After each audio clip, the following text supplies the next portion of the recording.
Assalamualaikum teman-teman.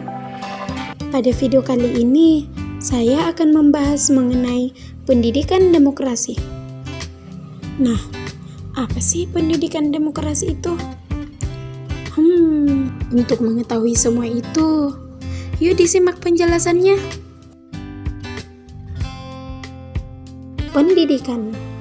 Pendidikan adalah suatu proses pembentukan karakter manusia yang mengarah pada kemandirian hidup, memerlukan suatu penataan yang matang dan terencana. Oleh karena itu, peran pendidikan senantiasa diarahkan pada upaya peningkatan kualitas manusia. Nah, secara etimologis, istilah demokrasi berasal dari bahasa Yunani, yaitu dari kata demos yang berarti rakyat dan kratos atau kratein yang berarti kekuasaan atau pemerintahan. Nah, konsep dasar demokrasi ini berarti rakyat berkuasa. Adapun definisi singkat untuk istilah demokrasi yang diartikan sebagai pemerintahan atau kekuasaan dari rakyat, oleh rakyat dan untuk rakyat. Pendidikan demokrasi adalah pendidikan yang memberikan kesempatan yang sama kepada setiap anak untuk mendapatkan pendidikan di sekolah sesuai dengan kemampuannya. Dalam pendidikan, demokrasi ditunjukkan dengan pemusatan perhatian serta usaha pada si anak didik dalam keadaan sewajarnya, intelijensi, kesehatan, keadaan sosial, dan sebagainya. Kalangan taman siswa dianut sikap Tuturi Handayani, suatu sikap demokratis yang mengakui hak si anak untuk tumbuh dan berkembang menurut kodratnya. Menurut Kamus Besar Bahasa Indonesia, demokrasi diartikan sebagai gagasan atau pandangan hidup yang mengutamakan persamaan hak dan kewajiban serta perlakuan yang sama bagi semua warga negara.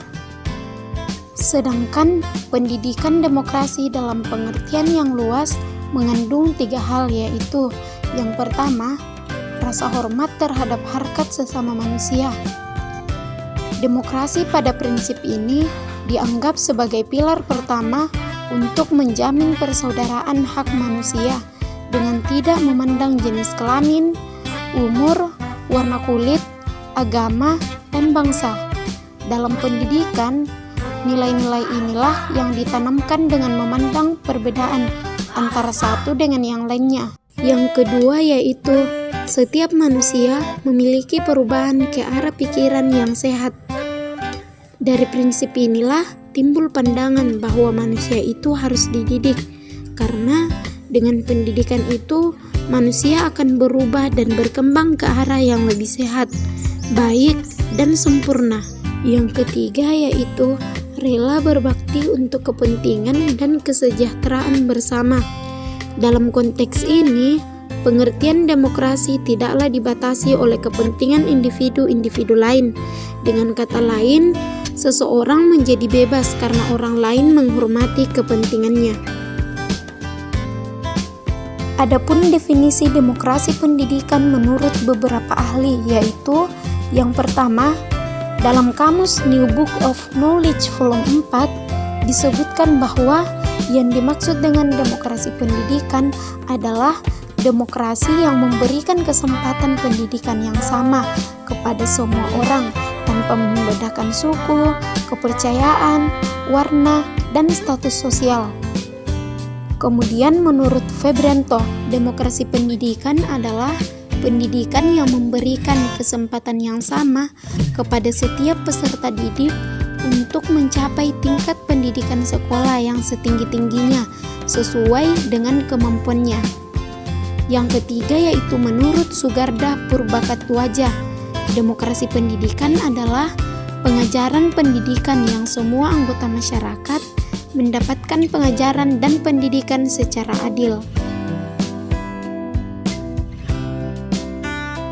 Prinsip-prinsip demokrasi dalam setiap pelaksanaan pendidikan selalu terkait dengan masalah-masalah, antara lain hak asasi setiap warga negara untuk memperoleh pendidikan, kesempatan yang sama bagi warga negara untuk memperoleh pendidikan dengan berbagai latar belakang dan hak dan kesempatan atas dasar kemampuan mereka.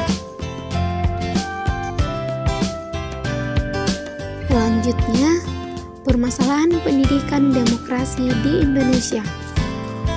Yang pertama, rendahnya partisipasi masyarakat. Undang-Undang SPN Pasal 54 Ayat 2 yang menyatakan bahwa peran serta masyarakat dalam pendidikan meliputi peran serta perorangan, kelompok, keluarga, organisasi, profesi, pengusaha, dan organisasi kemasyarakatan dalam penyelenggaraan dan pengendalian mutu pelayanan pendidikan.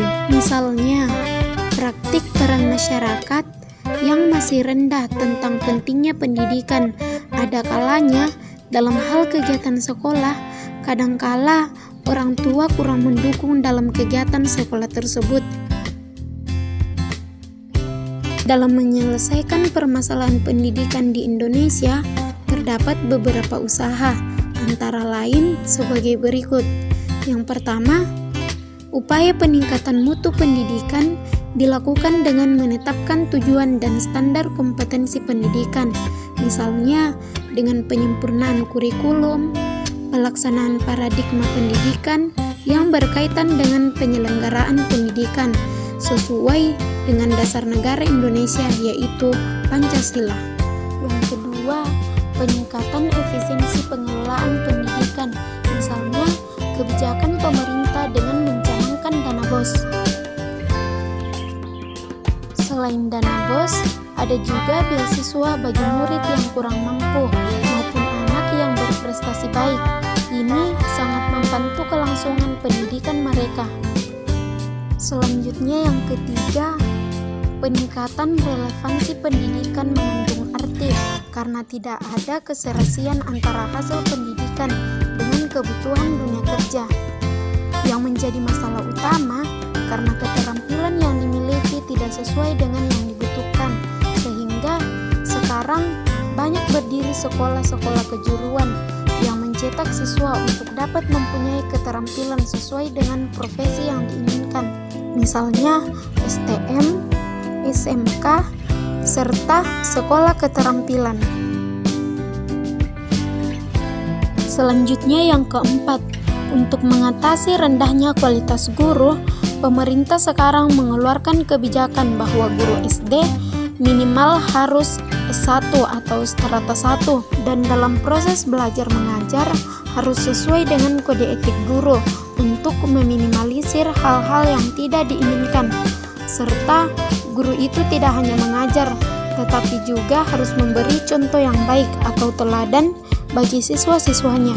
Yang terakhir yaitu untuk mengatasi rendahnya kesejahteraan guru, sekarang pemerintah menaikkan gaji guru berupa gaji pokok, tunjangan yang melekat pada gaji, tunjangan profesi, dan lain-lain. Sehingga dengan meningkatkan kesejahteraan guru, diharapkan guru itu dapat mencintai profesinya dengan utuh.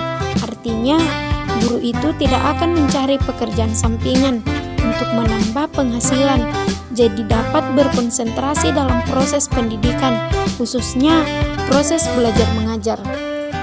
Baiklah, cukup sekian materi yang saya sampaikan. Semoga dapat bermanfaat bagi teman-teman semua. Kurang lebihnya mohon dimaafkan. Wassalamualaikum warahmatullahi wabarakatuh.